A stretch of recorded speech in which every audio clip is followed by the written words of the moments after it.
Assalamualaikum warahmatullahi wabarakatuh.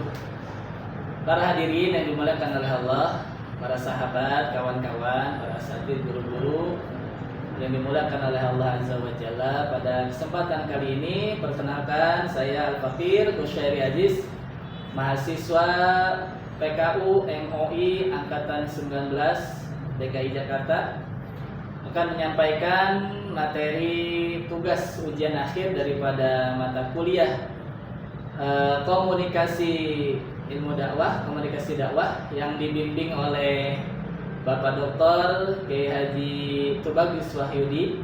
Kita doakan beliau guru kita senantiasa diberikan kesehatan dan dimudahkan segala urusan. Baiklah, pada kesempatan sore hari ini izinkan saya menyampaikan materi mengenai pikir. Tentu yang akan disampaikan mengenai teori pikir ini adalah berdasarkan materi yang sudah disampaikan oleh Bapak Dr. Kiai Haji Tubagus Wahyudi di dalam mata kuliahnya. Tetapi sebelumnya izinkan saya mohon maaf, disclaimer terlebih dahulu. Semestinya kami menyampaikan materi ini menggunakan media yang representatif tentunya, yaitu media webboard yang layak. Tetapi karena memang kondisi di lingkungan kami saat ini sedang kebanjiran, ya, sedang banjir. Jadi sebetulnya kami ada kelas yang bisa digunakan, hanya saja aksesnya tertutup oleh banjir. Oleh karenanya mohon maaf atas ketidaknyamanan. Kesederhanaan media yang kami gunakan apa adanya, tetapi mudah-mudahan tidak mengurangi esensi dari materi yang akan kami sampaikan. Baiklah, kalau begitu kita lanjut saja kepada pembahasan mengenai pikir itu.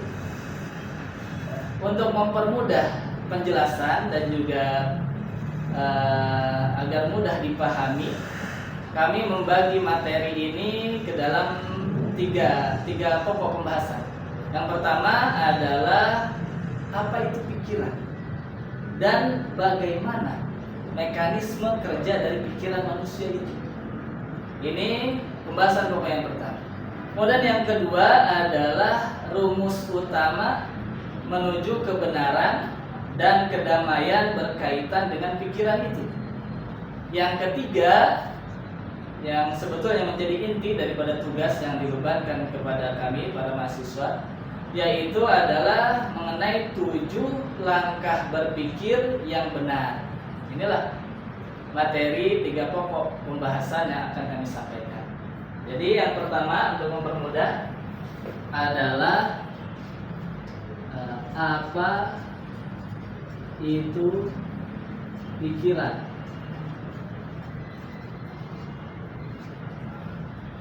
Dan bagaimana mekanisme kerjanya. Bagaimana pikiran itu bekerja di dalam pada manusia. Kemudian yang kedua adalah mengenai rumus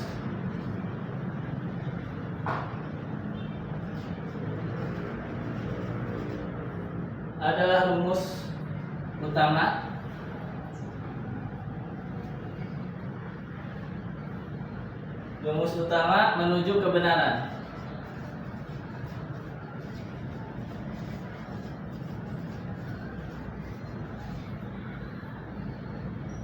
Dan kedamaian.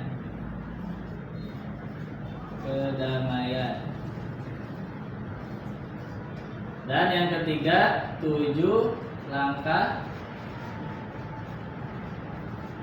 berpikir yang benar. Baiklah, mari kita lanjut kepada pembahasan yang pertama, yaitu apa itu pikiran dan bagaimana mekanisme kerjanya.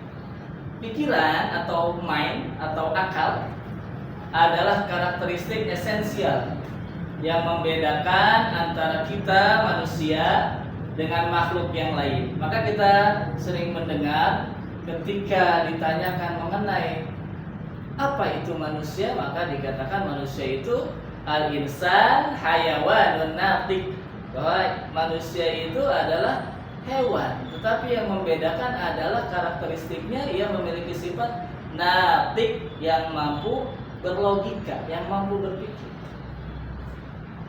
Pada ungkapan lain, kita ungkapan terkenal dari René Descartes, yaitu yang mengatakan cogito ergo sum, aku berpikir maka aku ada. Nah, inilah menunjukkan bahwa pikiran, akal, pikiran itu adalah pekerjaan yang berkaitan dengan akal, dan akal itu sendiri adalah karakteristik anugerah yang Allah berikan khusus kepada Allah sebagai software bagi manusia untuk bekal menjadi khalifahnya di muka bumi. Nah, inilah pembeda. Akal pikiran itu adalah pembeda antara manusia dengan makhluk yang lain. Kita lihat hewan dan tumbuhan. Kehidupan hewan dan tumbuhan, misalkan hewan dan tumbuhan melakukan sesuatu bukan berdasarkan akal ataupun pikirannya, tetapi gerak mereka berdasarkan insting alamiah, naluri alami yang ada di dalam dirinya. Contoh, katakanlah kita berhadapan dengan seekor kambing. Jika kambing itu kita beri pilihan untuk memilih antara rumput atau emas, tentu naluri hewaninya, insting sebagai hewan, ia tidak akan memilih emas. Ia justru memilih rumput, yang kalau seandainya kambing itu memiliki pikiran, maka tentu ia pasti lebih memilih emas, karena emas itu mampu membeli banyak sekali rumput dibandingkan ia membeli rumput. Tetapi itulah hewan, tidak memiliki akal pikiran. Begitu pula tumbuhan, kita perhatikan tumbuhan itu geraknya selalu condong mencari sinar cahaya matahari. Ini bukan berdasarkan akal pikirannya, tetapi ini adalah naluri alamiah yang ada pada tumbuh-tumbuhan. Maka di Al-Quran dikatakan jika manusia yang sudah Allah berikan anugerah berupa akal pikiran, kemudian tidak menggunakan akal dan pikirannya itu untuk jalan kebenaran, maka ulaika kal an'am bal hum adall. Manusia itu begitu rendah derajat kedudukannya, lebih hina dibandingkan hewan, karena hewan itu tidak diberikan akal pikiran. Sedangkan manusia dengan akal pikiran yang begitu canggih, yang sudah Allah tanamkan, tidak mampu memanfaatkan itu untuk kebenaran.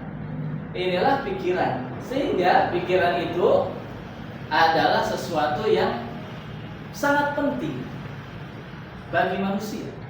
Kita hidup ini mesti memperhatikan pikiran kita. Seringkali kita dengar dari guru kita, kami biasa memanggilnya Om Bagus. Om Bagus mengatakan hati-hati dengan pikiran. Mengapa? Karena pikiran kita itu akan mempengaruhi tindakan kita. Sedangkan tindakan kita akan mempengaruhi kebiasaan kita.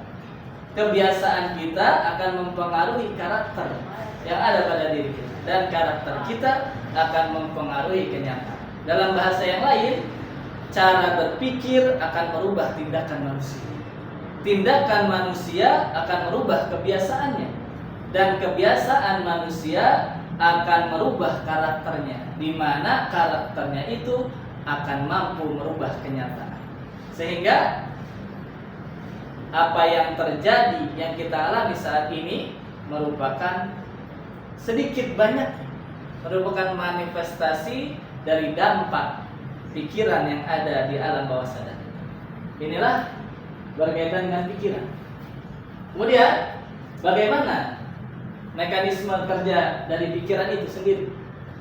Pikiran jika diilustrasikan, maka pikiran itu seperti blender ya. atau mixer, di mana pikiran itu menampung semua data yang ada di sekelilingnya.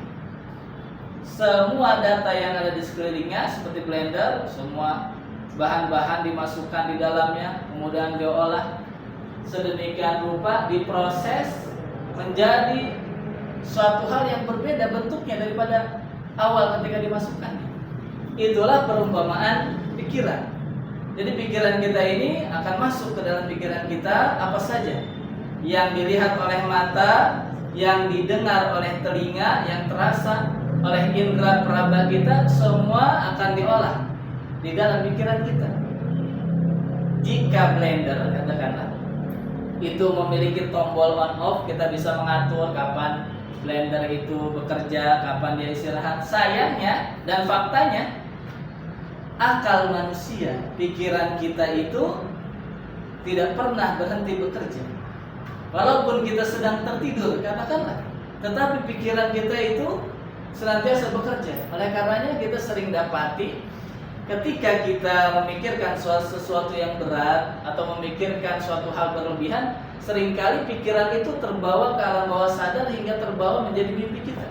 Itulah bukti bahwa pikiran manusia tidak pernah berhenti bekerja.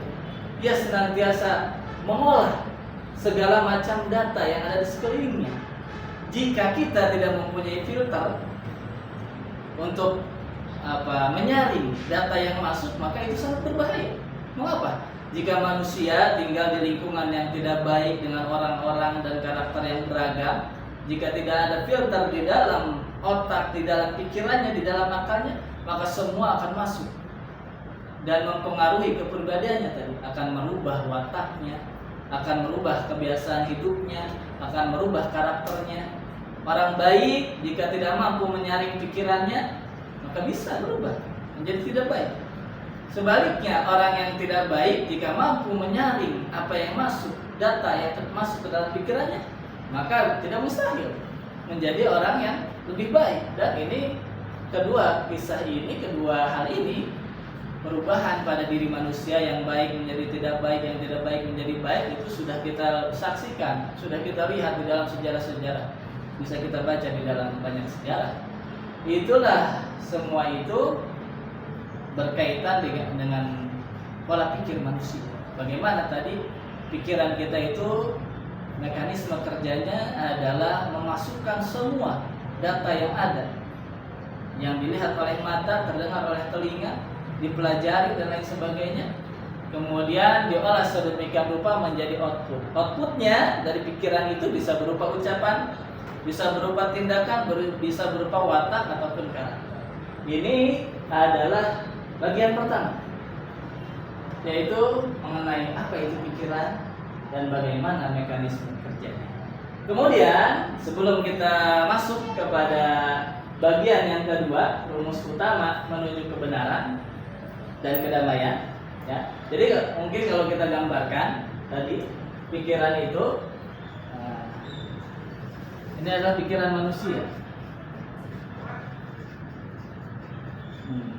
Semua yang ada di luar pikiran manusia, yang terlihat, yang terdengar, ini adalah data yang masuk.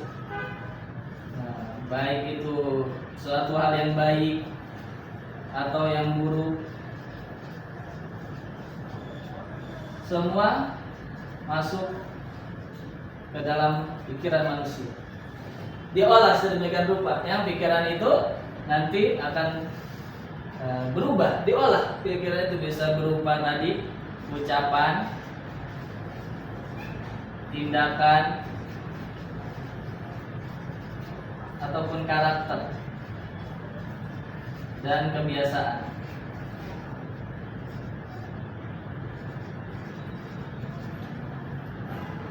Inilah mekanisme kerja akal pikiran kita. Kemudian rumus utama menuju sebelum masuk ke yang kedua ini, mohon maaf, ada hal yang penting berkaitan dengan pikiran itu, bahwa oleh karenanya bahwa semua data itu bisa masuk ke dalam pikiran kita, maka kita mesti menyadari bahwa ada musuh bagi pikiran kita itu. Yang pertama, musuh bagi akal yang sehat, bagi pikiran yang sehat adalah nafsu amarah. Itulah musuh utama. Inna nafsa ammaratun bisu illa ma rahima rabbi. Bahwa nafsu amarah itu orientasinya, kecenderungannya, keinginannya la ammaratun bisu, hanya menginginkan keburukan, kenikmatan sesaat. Dia tidak memperdulikan akibatnya, dia tidak memperdulikan dampaknya, dia tidak memperdulikan norma-norma sosial. Yang diinginkan hanya kepuasan bagi nafsunya saja. Ini nafsu amarah. Jika kita tidak membentengi pikiran kita dari nafsu amarah ini, maka kita akan diracuni oleh nafsu amarah itu. Kita akan senantiasa dijerumuskan ke dalam hal-hal yang sifatnya mencelakakan diri kita. Jadi yang pertama, musuh pikiran adalah nafsu amarah.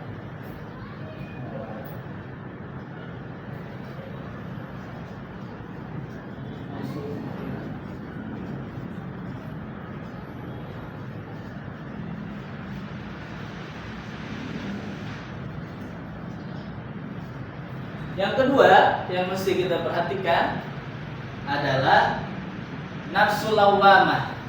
Ini berdasarkan apa yang kami pelajari dari Om Bagus. Dia mengatakan selain nafsu amarah, nafsu lawamah juga musuh bagi kita. Mengapa? Karena kecenderungan nafsu lawamah, walaupun dia tidak seburuk nafsu amarah, sudah memiliki orientasi kebaikan, tetapi kecenderungannya adalah menunda-nunda kebaikan. Ia tidak bersegera melakukan kebaikan itu, sehingga seperti namanya, nafsu lawamah itu cenderung membawa penyesalan. Itulah ketika kita tidak mampu menyaring hal negatif yang masuk ke dalam pikiran kita, maka atau juga kita tidak mampu mewujudkan hal positif yang masuk ke dalam pikiran kita tidak laksanakan. Pada akhirnya kita akan menyesal. Kenapa saya melakukan itu?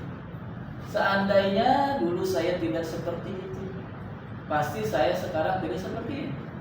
Inilah yang kedua, nafsu lawamah.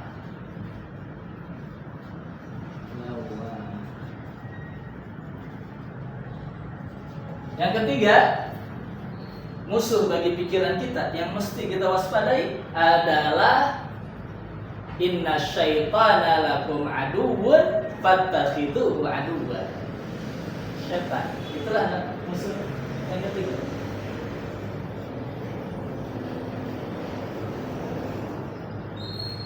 Sebagaimana kita ketahui bahwa memang sudah menjadi tugas setan untuk mencelakakan, menyesatkan manusia.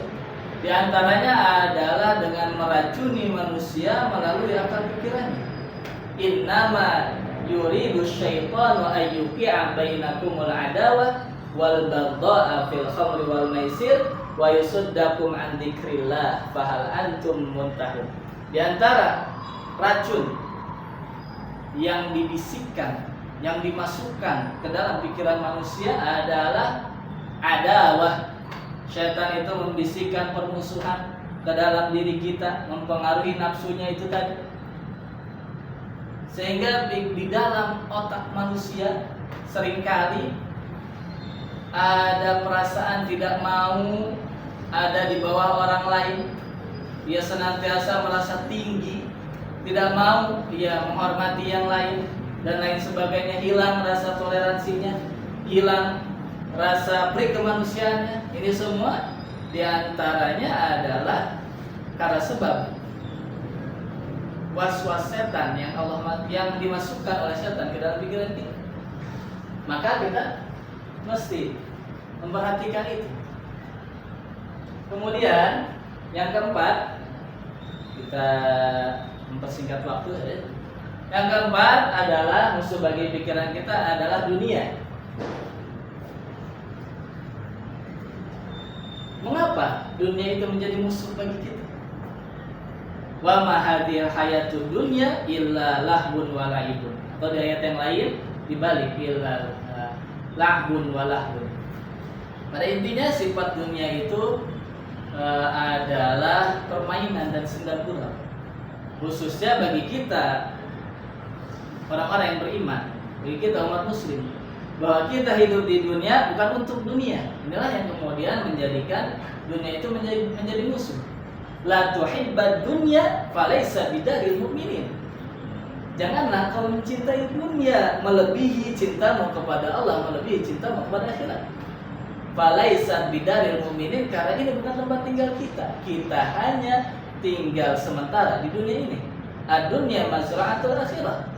Dunia itu menjadi ladang untuk kita nanti panen di akhirat. Jika kita tertipu oleh dunia, diracuni oleh dunia, maka kita hanya menanam keburukan, yang mana keburukan itu akan kita tuai sendiri nanti di akhirat. Tetapi jika kita mampu memfilter, kita ini butuh dunia, tetapi jangan mencintai dunia melebihi kecintaan kita kepada Allah. Ad-dunya ahamu min an-tunsa. Dunia itu terlalu penting untuk dilupakan, karena kita faktanya hidup di dunia. Walakinnaha atfahu min an takuna ghayah. Tapi dunia itu begitu hina, begitu rendah jika kita jadikan sebagai tujuan. Tujuan kita adalah ridha Allah. Kita hidup dalam dunia ini. Jika kita mampu memfilter dunia dari alam pikiran kita, maka kita menjadikan dunia sebagai bekal untuk kita panen kenikmatan kehidupan yang kekal abadi di akhirat nanti. Tetapi jika kita tidak mampu memfilter pikiran kita dari dunia, maka kita hanya menanam keburukan yang akan kita panen berupa kesengsaraan yang kekal dan abadi. Na'udzubillah, tentu kita tidak ingin itu. Maka itulah penting kita untuk memperhatikan pikiran kita. Kemudian yang kelima, masih berkaitan dengan dunia itu sendiri, bahwa sifat dunia itu mata ghurur.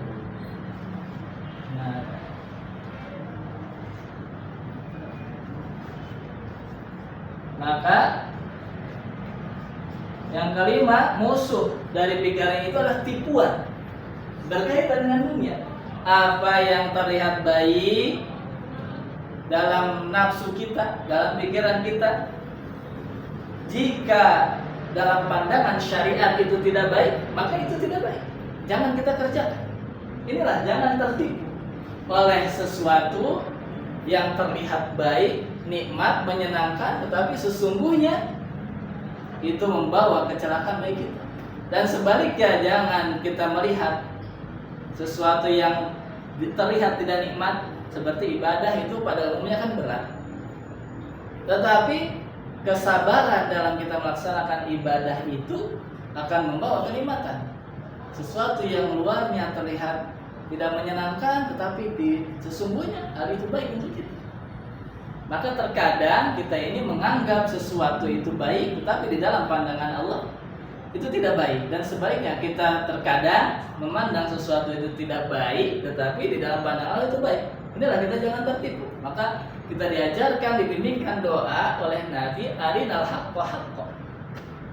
Ya Allah, tunjukkanlah kepada kami suatu kebenaran itu terlihat sebagai kebenaran dalam pandangan mata kami, sebagaimana arinal batila batila. Engkau tunjukkan sesuatu itu tidak baik, batil, kau perlihatkan, kami melihat itu sebagai suatu kebatilan. Jangan kita tertipu melihat kebenaran sebagai suatu kebatilan, atau melihat kebatilan sebagai suatu kebenaran, atau mungkin mencampur adukan antara keduanya. Wala talbisul haqqa bil batil. Jangan campurkan yang hak dengan yang batil. Jangan kita tertipu di alam dunia ini, jangan tertipu oleh pikiran kita sendiri. Maka perhatikanlah pikiran. Yang keenam, yang terakhir adalah masih berkaitan dengan dunia itu, bahwa dunia itu daru imtihan. Maka yang keenam adalah ujian kehidupan. Kadang kita tahu jujur itu baik, tetapi karena kita dalam keadaan sulit, kadang kita rela meninggalkan kejujuran itu demi keuntungan sesaat. Orang-orang yang korupsi, apakah mereka tidak tahu bahwa korupsi itu adalah mencuri, pekerjaan kotor yang tidak baik, yang merendahkan derajat kemanusiaannya? Tetapi karena mereka diuji oleh hawa nafsunya, diracuni pikirannya, mereka tidak memperdulikan itu. Sama halnya, mohon maaf, dengan orang-orang yang karena sebab keterbatasan ekonominya diuji dengan ekonomi yang terbatas, menjadi ujian. Justru ujian itu menyebabkan dia masuk, terjerumus ke dalam kemaksiatan, melakukan tindakan kriminal dan lain sebagainya. Inilah yang keenam, yang mungkin begitu cukup berat bagi kita untuk memfilter pikiran ini, adalah dari ujian kehidupan itu, bahwa dunia ini darul imtihan, senantiasa kita diuji. Kemudian kita lanjut saja, mempersingkat lagi. Maka langsung yang kepada pembahasan yang kedua, rumus utama menuju kebenaran dan kedamaian. Rumusnya seperti apa?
Baik, inilah rumus utama menuju kebenaran dan kedamaian.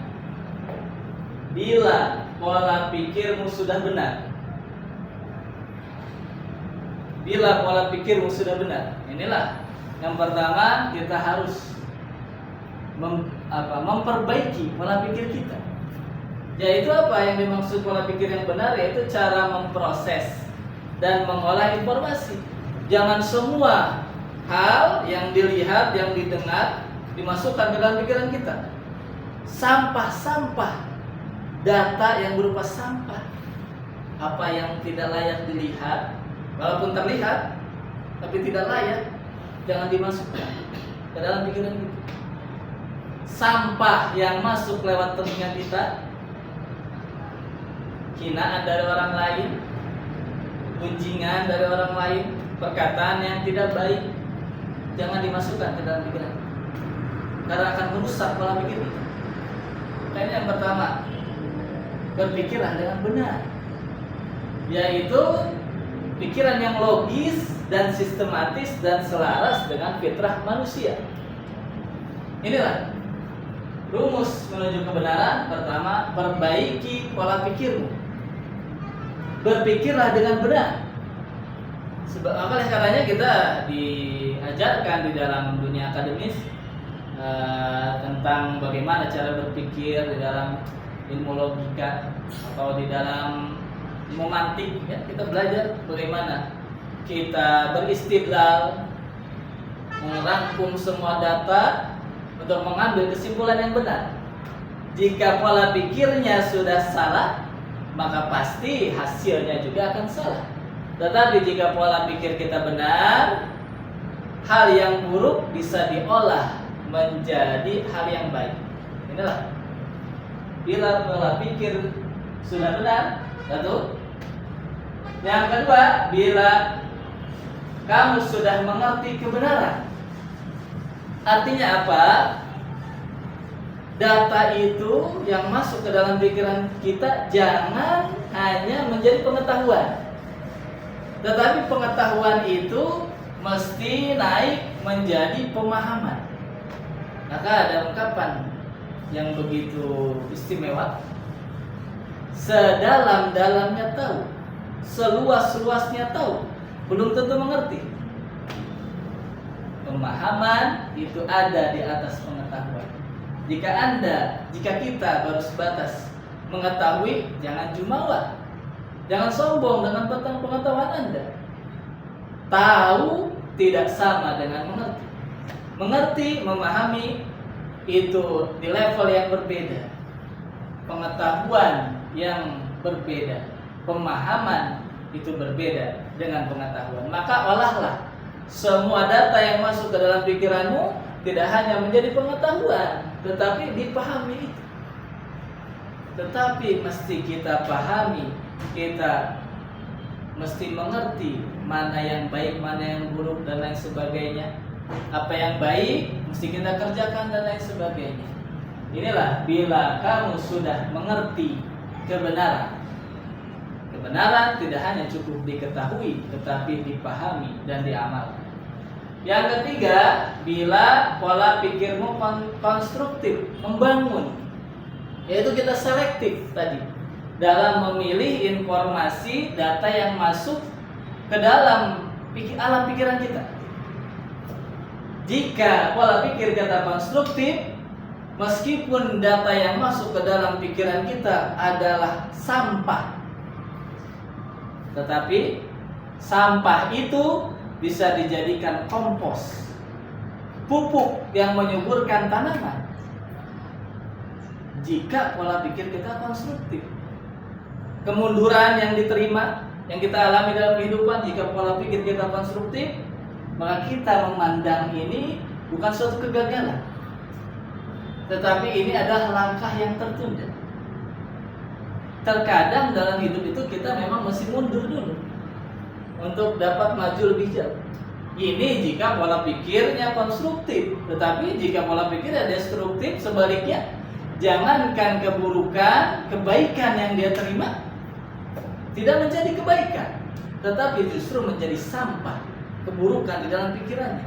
Ketika orang lain berbuat baik kepadanya, ia curiga, tumben nih orang buat baik. Nah, inilah jika pola pikirnya destruktif, tidak konstruktif. Ia justru salah memilah dan salah memilih informasi yang masuk ke dalam alam pikirannya. Nah, ini bila pola pikir mau konstruktif, serasi. Apa yang dimaksud serasi? Kita tadi ini dalam pandangan kita sebagai umat beragama, tentu manusia itu bukan segala-galanya. Akal, pikiran kita, meskipun tadi akal itu menjadi pembeda karakteristik manusia yang esensi, yang berbeda antara makhluk yang lain, tetapi akal bukan segala-galanya. Di atas akal masih ada wahyu, masih ada Allah, masih ada Tuhan pencipta semesta alam. Maka pemikiran yang benar, pemahaman mengenai kebenaran, pola pikir yang konstruktif itu harus serasi sebanding dengan petunjuk Al-Quran dan Nabi Muhammad SAW. Man lam yakun, kata Sayyidina Ali, man lam yakun fi yadihi sunnatullah wala sunnatu rasulillah wala sunnatu awliyaih fala syai'a fi yadihi. Orang yang tidak berpegang kepada sunnatullah, berpegang kepada sunnah Nabi Muhammad, berpegang kepada sunnah awliyaillah, ia hanya mengandalkan akal pikiran dan kekuatan dirinya sendiri, fala syai'a fi yadihi, ia tidak punya apa-apa. Karena akal manusia, pikiran kita itu bukan segala-galanya. Pikiran itu penting, tetapi jangan mendewakan, jangan menuhankan pikiran kita. Selasih dan penuh damai. Artinya apa? Karena sudah benar pola pikirnya, pemahaman ditopang dengan pemahaman, dan tadi pola pikir yang konstruktif dan dibimbing oleh wahyu Al-Quran, Nabi Muhammad, dan petunjuk para ulama, maka hati itu akan membawa kepada kedamaian, pikiran yang tenang dan sakinah, yang lahir dari ketaatan, keyakinan, dan ridho terhadap ketetapan Allah. Maka ada satu hadis qudsi, ini menarik untuk disampaikan berkaitan dengan kedamaian itu, bahwa Allah berfirman, ya bani Adam, wahai anak manusia, khalaqtuka lil ibadah, aku menciptakan dirimu untuk ibadah kepadaku. Fala tat'an, maka janganlah engkau maka janganlah engkau bermain-main dalam urusan ibadah. Wa qasamtu laka rizqa, dan aku sudah membagi urusan rezekimu. Fala tat'an, maka jangan engkau lelah hati memikirkan urusan rezeki. Berikhtiarlah semampumu, tetapi tenangkanlah pikiranmu urusan rezeki, karena aku sudah mengatur itu. Fa in radita bima qasamtu lak, jika kamu ridho dengan apa yang sudah aku berikan, arahtu qalbaka wa badanak, maka aku berikan ketenangan bagi hati dan badanmu. Kita diberikan pikiran yang tenang jika kita ridho kepada ketetapan Allah. Tetapi fa wa izzati wa jalali, demi keagunganku, kata Allah, jika kamu tidak ridho dengan ketetapan yang Allah berikan dalam hidup ini, kadang kita senang, kadang kita sulit, kita tidak ridho dengan itu, la usallitanna alaika dunya, aku jadikan kamu menjadi budak dunia, tarkudu fiha raqdal wuhushi fil bariyah, kamu hidup di dalamnya seperti binatang buas. Wala yakunu minka wala yakunu laka fiha illa ma qasamtu lak, sehingga meskipun kita sudah berikhtiar siang dan malam, kita mencari penghasilan, mencari nafkah, jika kita tidak ridho kepada Allah, yang datang kepada kita, rezeki yang datang kepada kita, tetap apa yang sudah ditetapkan oleh Allah, yang kita terima hanya lelah jasmani dan rohani kita. Badan payah, hati susah. Itulah bagi orang yang tidak ridho atas ketetapan Allah. Kemudian kita bersingkat saja. Maka kamu akan sampai kepada keindahan. Hal ini akan membawa kita kepada mampu menangkap bahwa hidup itu begitu indah. Apapun yang terjadi, Allahu Jamal yuhib, Allahu Jamil yuhibbul jamal. Allah itu maha indah dan menyenangi keindahan. Apa yang terjadi dalam dunia ini adalah karya seni Allah yang begitu indah. Bahkan sampai kepada Allah, makrifat kepada Allah. Jika pola pikir kita benar, akal kita benar, dibimbing oleh wahyu, petunjuk Al-Quran, petunjuk Nabi, petunjuk para awliya sholihin, akal kita akan sampai kepada Allah dalam arti kita makrifat kepada Allah, kita mengenal Allah dengan segala sifat-sifatnya. Ini kemudian kita beralih ke pembahasan yang ketiga, 7 langkah berpikir yang benar.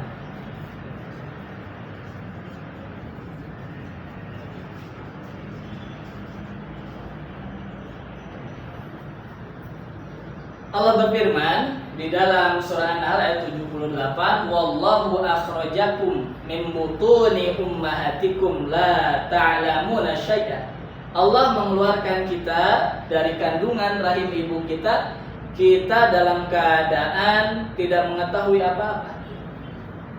Wa ja'ala lakumus sam'a wal absara wal afidah la'allakum tashkurun. Kemudian Allah berikan anugerah berupa pendengaran. Ini yang mesti diingat. Pertama yang Allah beri pendengaran, kemudian al-absar, penglihatan, wal afidah, dan hati nurani. Yang ketiga. Ini berkaitan dengan 7 langkah berpikir. Maka yang pertama langkah berpikir yang benar itu adalah taat. Taat. Karena kita tadi lahir dalam keadaan tidak membawa data, kita ini polos, sebagaimana Nabi sabdakan, kullu mauludin yuladu ala fitrah. Kosong kita lahir ke alam dunia ini, maka yang akan mempengaruhi kita adalah lingkungan di sekeliling kita. Maka yang pertama dalam berpikir itu taat dan patuhlah, ikut kepada Allah.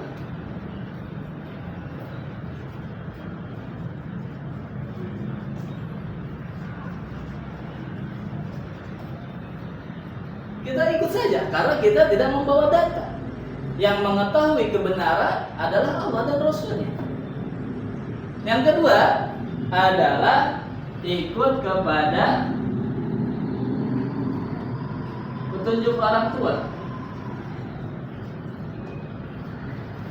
Ikut kepada petunjuk orang tua. Tidak ada orang tua di muka bumi ini yang menginginkan kecelakaan bagi anaknya. Semua manusia, semua orang tua menginginkan anaknya bahagia, maka pasti petunjuk-petunjuknya akan membawa manusia kepada kebenaran dan kebahagiaan. Inilah, maka kita mesti taat kepada Allah, kepada orang tua. Dan yang ketiga, pada beberapa kondisi, yang ketiga ini bisa jadi yang kedua, yaitu kita taat kepada guru.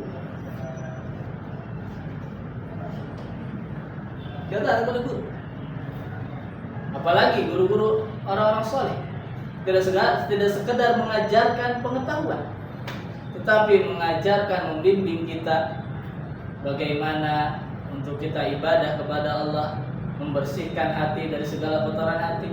Inilah orang tua kita melahirkan kita ke alam dunia, tetapi guru-guru kita, khususnya guru-guru rohani, mengangkat kita ke derajat yang mulia. Orang tua melahirkan kita ke alam mulki, guru kita mengangkat derajat kita ke alam malakut. Inilah langkah berpikir yang pertama, taat.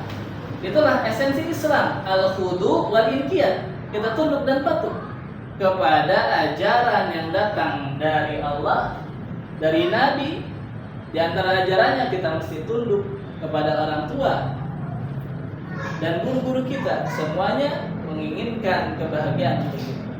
Pikir yang pertama, taatlah kepada Allah, taatlah kepada Rasul, taatlah kepada orang tuamu, taatlah kepada guru-guru. Kemudian yang kedua adalah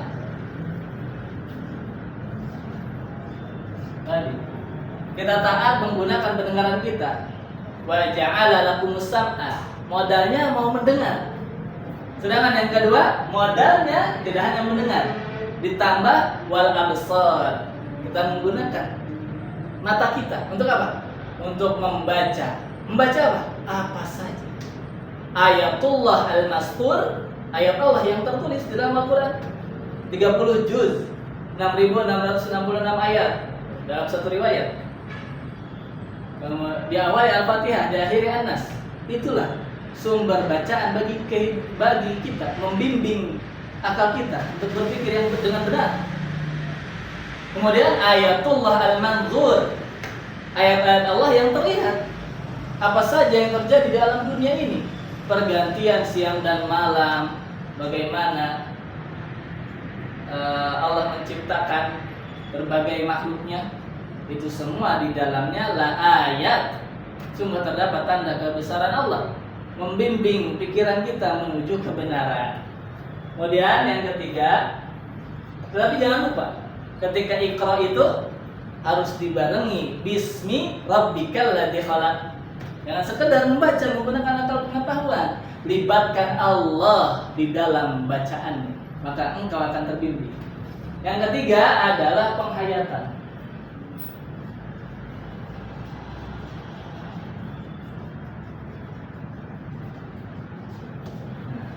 Ini agak sama dengan mengerti kebenaran. Apa yang kita baca, apa yang kita dengarkan harus dihayati, jangan sebatas menjadi pengetahuan. Saya ulangi sekali lagi, setinggi-tingginya tahu, sedalam-dalamnya tahu, seluas-luasnya tahu, belum tentu mengerti.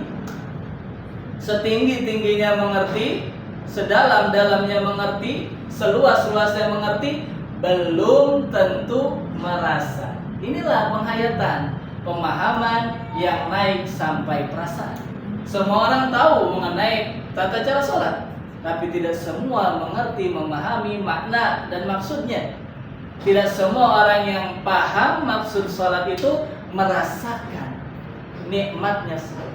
Inilah bahwa pikiran kita mesti dibimbing, tidak hanya tahu, mengerti, tapi juga merasa. Maka hayatilah segala sesuatu informasi yang masuk dalam pikiran, pahami dan rasa.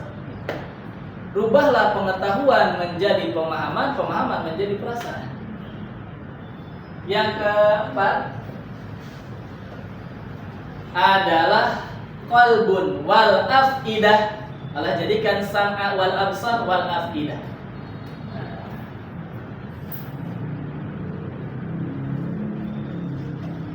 Langkah berpikir yang keempat adalah karena kita mesti menghayati supaya merasakan pengetahuan itu menjadi pemahaman dan perasaan, maka libatkanlah hatimu. Qalbun itu idza saluhat saluhal jasadu kulluh. Kalau hati itu baik, maka baiklah semuanya. Wa idza fasadat fasadal jasadu kulluh. Apabila hati rusak, maka rusaklah semuanya. Maka dalam perspektif lain, khususnya para ulama sufi menempatkan qalbun itu sebetulnya di langkah pertama. Memperbaiki segala hal itu berawal dari hati kita. Kita bisa memperbaiki pikiran kita, membaca buku dan lain sebagainya. Tetapi hati manusia ada pada genggaman Allah. Maka inilah Al-Quran, agama kita membimbing kita hidup itu bukan sekedar jasmani, tetapi ada ruhani di dalamnya. Dan bagian terpenting dari manusia bukan jasadnya, karena jasad itu dari tanah akan kembali ke tanah. Tetapi bagian terpenting dari manusia yang menjadi raja di dalam diri kita adalah hati nurani, qalbu manusia. Inilah, libatkanlah hatimu. Istafti qalbak, tanyalah kepada hatimu. Yang kelima,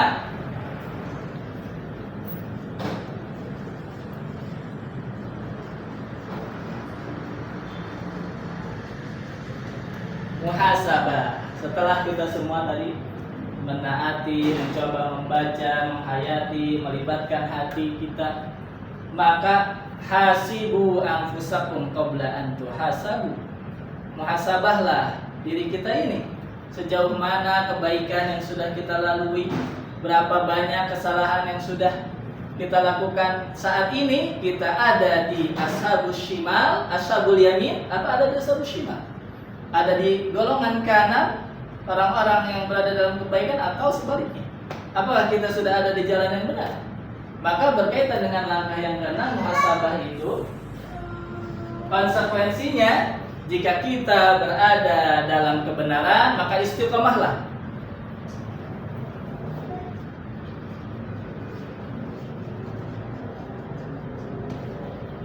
Wa allaw istaqamu ala tariqati la asqainahum ma'an ghadaqa. Seandainya mereka istiqamah, pasti akan dikucurkan ma'an ghadaqa, air rahmat Allah yang berlimpah ruah. Inilah pola pikir yang benar. Jika kita sudah berada dalam kebaikan, tetapilah kebaikan itu seberapa besar pun nafsu amarah menggoda kita, nafsu lawamah menggoda kita, syaitan menggoda kita, dunia, tipuan dan ujian yang menggoda kita, jika kita sudah berada dalam kebenaran, istiqomahlah di dalamnya. Al-istiqamah khairum min alfi karamah. Istiqamah itu lebih baik daripada 1000 karamah. Kalau kita belum mampu baik, belum ada pada jalan kebenaran, maka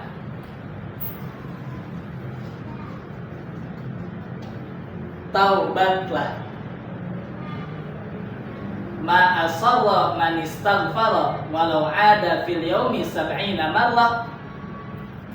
Tidaklah disebut orang yang israr senantiasa ada dalam kesalahan jika orang itu mau memohon ampun kepada Allah meskipun ia mengulangi kesalahannya sebanyak 70 kali. Inilah bahwa di antara sifat Allah adalah At-Tawwab. Allah Maha menerima taubat kita. Di antara syarat kita taubat diterima itu kita mesti yakin bahwa Allah menerima taubat kita. Jangan ada perasaan ragu di dalam hati kita, apakah Allah mau mengampuni saya? Anda jika berpikir seperti itu, Anda sudah diracuni oleh syaitan. Anda diracuni oleh nafsu Anda. Jika Anda berpikir Allah tidak berkenan mengampuni dosa-dosa Anda, sungguh Anda telah salah dalam berpikir. Ada yang salah dalam pola pikir Anda. Apakah Anda menyamakan Allah seperti manusia kita yang ketika dimintakan maaf, nanti dulu, tunggu pembalasan dariku. Kalau manusia kan seperti itu. Tetapi Allah ya baru taubatal abadi malam yughargir. Allah senantiasa menyatakan itu. Maka jangan berkecil hati jika setelah kita muhasabah kita belum ada di dalam jalan yang baik, jalan yang benar, taubatlah. Secara bahasa taubat itu arruju, kembalilah kepada jalan Allah. Seolah-olah Allah ingin mengatakan orang yang berada di jalan yang tidak benar sedang menuju jurang kecelakaan. Maka cepatlah kembali kepada jalan yang benar yang akan menyelamatkan dirimu, baik di dunia ataupun di akhirat. Inilah pola berpikir yang benar. Ketika salah, ia tidak terpuruk dalam kesalahannya, tetapi bagaimana ia memperbaiki dirinya dengan bertobat kepada Allah. Kemudian yang ketujuh, yang terakhir, pola pikir yang terakhir setelah kita melewati 6 langkah berpikir itu, maka yang ketujuh adalah hasilnya itu. Hasil dari pola pikir yang benar akan melahirkan inovasi. Sebagai ciri ulul albab. Sebagai ciri ulul albab akan melahirkan inovasi, eksplorasi terhadap alam semesta. Artinya apa? Orang yang berpikirnya benar, dibimbing oleh wahyu, mengikuti petunjuk Al-Quran dan ittiba kepada Nabi Muhammad, dibimbing oleh para guru-guru, aulia, orang-orang saleh, taat kepada orang tuanya, senantiasa yang membaca Ayatullah al-Mastur wa Ayatullah al-Mantur, menghayati kehidupannya, menjaga hatinya, muhasabah dirinya, istiqamah dalam kebaikan, jika salah ia bertobat, maka ia akan menjadi ulul albab, orang-orang yang mampu melihat tanda kebesaran Allah. Hal sekecil apapun menjadi pelajaran dan manfaat baginya. Inna fi khalqis samawati wal ard wa ikhtilafil laili wan nahar la ayatin li ulil albab. Itulah ulul albab. Karena pola berpikirnya benar. Seperti apa ulul albab itu? Alladzina yadhkurunallaha qiyaman wa qu'udan wa 'ala junubihim wa yatafakkaruna fi khalqis samawati wal ard. Dari sini pola pikir yang benar tidak sekedar berpikir tetapi berzikir. Berzikirlah kepada Allah. Berpikirlah dengan atas segala tanda kekuasaannya, maka engkau akan menjadi ulul albab. Inilah dua sayap bagi kita. Zikir dan fikir akan menghasilkan keseimbangan. Pikiran tanpa dibarengi dengan zikir akan membawa kepada kesesatan, kepungahan, kesombongan. Tetapi pikiran yang dibarengi dengan zikir akan membawa kepada kebijaksanaan. Zikir yang mengawali pikiran kita akan membimbing kita menuju Allah Azza wa Jalla. Inilah kiranya apa yang bisa kami sampaikan dengan segala kekurangan dalam segala hal. saya mengaturkan permohonan maaf seluas-luasnya kepada siapa saja yang melihat video ini, khususnya kepada yang mulia guru kami Bapak Dr. Kiai Haji Tubagus Wahyudi. Kami doakan senantiasa beliau dipanjangkan usia dunianya, diberikan keberkahan seluas langit dan bumi, dimudahkan segala urusannya. Terima kasih atas segala ilmu-ilmu yang sudah disampaikan, diberikan kepada kami dalam satu semester ini. Terakhir, kami secara pribadi mengaturkan terima kasih kepada istri kami tercinta, sudah istri saya yang sudah membantu dalam proses penyiapan materi dan segala halnya. Terima kasih sekali lagi. Semoga kita bisa bertemu di lain kesempatan. Semoga para hadirin semuanya senantiasa diberikan kesehatan dan kesuksesan. Terima kasih. Assalamualaikum warahmatullahi wabarakatuh.